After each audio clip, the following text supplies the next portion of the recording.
Ayun, tsaka isa rin, if you're afraid going alone sa gym talaga, someone out there will, talaga, makakasama mo, magiging gym bro mo, no? Ako, nag-umpisa ako, wala akong kasama di ba? Ikaw rin ba, boy? Umpisa wala kang kasama, no? Oo. Sa bakal gym ako eh. Una ko. Oo. Tangina. Alala ko yun. Yung unang workout ko, putang ina, Hi! walong chest exercise ang puta. Gagi. Nagtanong ako doon sa yung sa mga bakal gym, yung may kakausapin ka sa parang front desk nila. Sabi ko, ano mga chest workout, boss? Puta, 8 chest workout, 4 na set.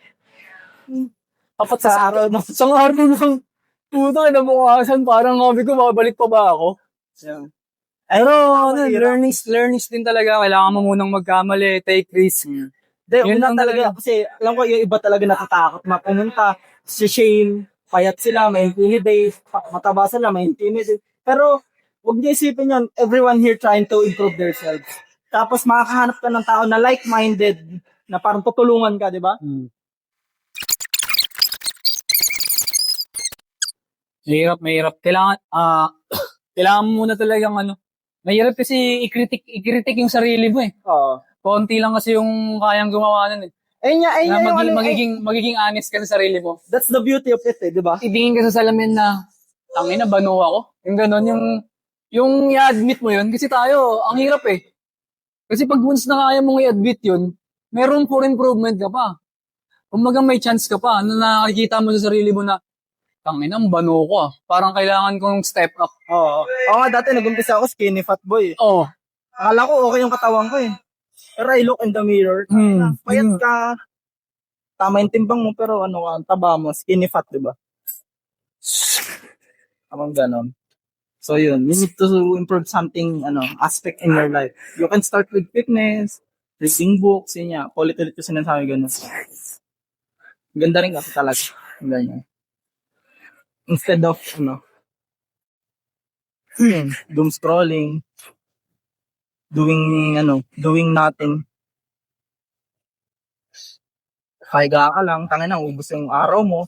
Ang araw mo lumipas, wala ka nang nagawa. So, araw mo, tangina, nagalolo ka lang dyan buong araw. Oo. Wala ka nang ginawa.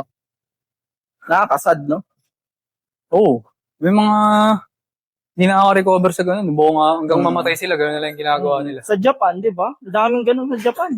Tama yung fucked up yung mindset nila.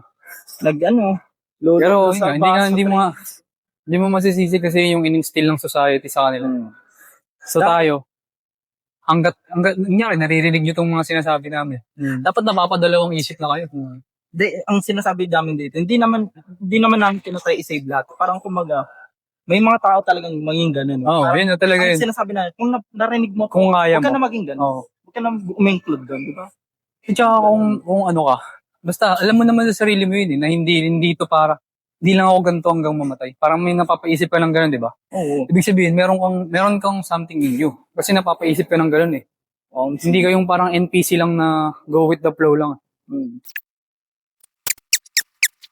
O kaya, one thing na mapapayo ka talaga, find something that you're good at. Improve mo yun. Maging best ka sa na yun. Department na yun. Diba? Hilig ka sa music. Try to create music, no?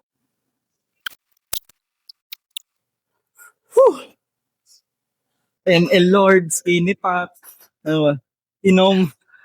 Tama dito kayo insan. Lakas ko uminom dati. Ayun nga. Basta, Ngayon, mahirap kasi yung bad habits mo, kailangan mo siyang palitan ng mga new ones.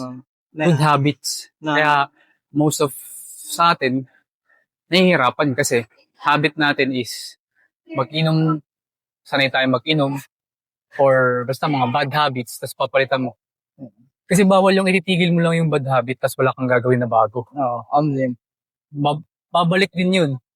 Kailangan yung oras na nabakante mo. Meron kang bago na, meron kang bago na new habit na ilalagay doon na mas good. Bawal yung titigil mo lang yung bad habits. Example talaga nito. Ganun din. Example talaga nito, every Friday night, before day off, every Friday night, you used to hang out with your friends, parang, hindi naman sinasabing masama mag-hang out. Ang iinom lang kayo, every Friday na, makaugali yan. Oo. Tapos, gusto mo mag-create ng music, find something that you're good at, try to improve that aspect in your life. Instead, mag-inom ka, magsulat ka ng kanta. Diba? Yung Wala na 4 hours ka maniwala. na pag-iinom, mag-compose ka ng kanta. Diba? Tsaka iniisip ata nila may fear of missing out. Wala yun. Wala kayong miss out, maniwala sa amin. Kung lagi mo yung gagawin for the next 5 years na magsisikap ka, wala kang miss out. Oo, tayo na. Ganun ako dati, boy. Wala kang miss out. Miss out. Akala ko dati, pag kung doon ako sama, tatampo pa ako. Ganyan. Mali yung ganun yung mindset na miss out, maniwala ka, wala kang miss out. Ang nga doon sila yung may na-miss out. No? Kasi ikaw nag-i-improve eh. Oo. Diba? Kaso lang, yung sa'yo, next 5 years pa, baga, tini-stack up mo yung mga ginagawa. Oo. Brick by brick ginagawa mo. Hindi siya instant. Yun lang yung mahirap doon, na hindi ka nila maintindihan sa ngayon. Pero, lalabas din yan basta you're putting in the work. So ako, nadagdagan na naman edad ko kahapon. I will not say ilang taon na ako, pero yun nga. Birthday niya kahapon eh. Kasi inya, tanga na. Nakaka-pressure talaga. Pero sabi sa nung sa kong tropa doon, huwag daw ako ma-pressure. Your time will come basta you're doing good. Pressure. Wala. Pressure, walang pressure. Wala dapat pressure. Yung pinaka-best basta ginagawa mo yung dapat mong gawin. Everyday. Though, yun nga, mapapaisip ka rin minsan. Pero kasama yun. Kami sa ng best friend ko yun eh. Tanga na, paisip din ako eh. Pero yun nga. Buti rin may kaibigan. Tsaka piliin yung kaibigan nyo talaga support kayo regardless. Kung tunay ang kaibigan, di man yan sumama sa inyo, at di sinusupport pa rin kayo talaga. Aray ko, shit.